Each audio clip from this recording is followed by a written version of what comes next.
Hi everybody, I'm Cindy Bright. I'm talking today about what does racism in corporate America look like. After 3 decades of me being inside, I know I'll still look good for my age, but I was in for 30 years doing human resources and diversity work and saw things firsthand about how racism plays itself out. My own journey of spending that many years in organizations and ultimately being fired for the very thing that I'm sitting here talking about today is when we dare to use our voices. And I will say that that is a great example of what is happening to brown and black people. I talked often about, there's a term now that we're using called code switching. I use the term fronting, like we've all have to go into these organizations and mask who we are. How ironic is it right now that the entire country is having to mask up? And this is something that brown and black people have done forever, which is hide who we are. If we speak or do something or say words or do anything that makes people uncomfortable, automatically brown and black people become performance problems. I say often that, we laugh and we see all these things happening in the news with the Karens.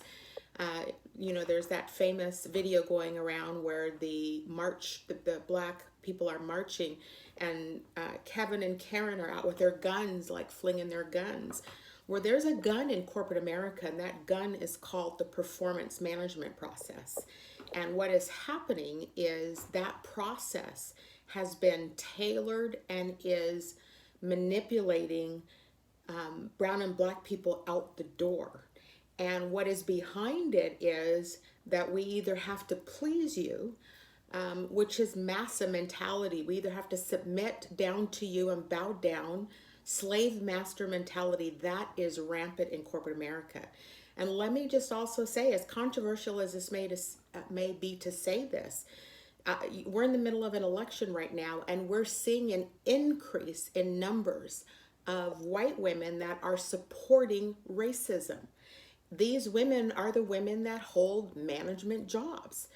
Don't think because they are not wearing a pillowcase over their face that they're not actually in these organizations doing the same work. They will sit in leadership team meetings. They will say, I'm a diversity person. We're going to get our numbers up. We're recruiting. We're doing all these things. But that's the mask. What is happening is they are bigots behind the scenes. And when leaders don't see what's happening, it's the subtleties of how they're treating those folks in organizations. I coach many women, mostly black women. It is happening to black women rampantly. If we don't bow down, then we are problems. Now, I myself got fired, and a white woman took me down and tore my life apart. This is what's happening to us. But you know what? It is time now. If you are a corporate America executive and your pay is now being tied to progress, you're going to have to start to deal with the bigots in your organization, and you're going to have to start to deal with, I'm calling it the middle management ranks of where the power is and where black and brown people are being kept from power. Remember, racism is about access and power. For more about this, and if you want to talk to me about this, you can certainly reach out to me. My website is cindybright.com. It's Cindy with an I.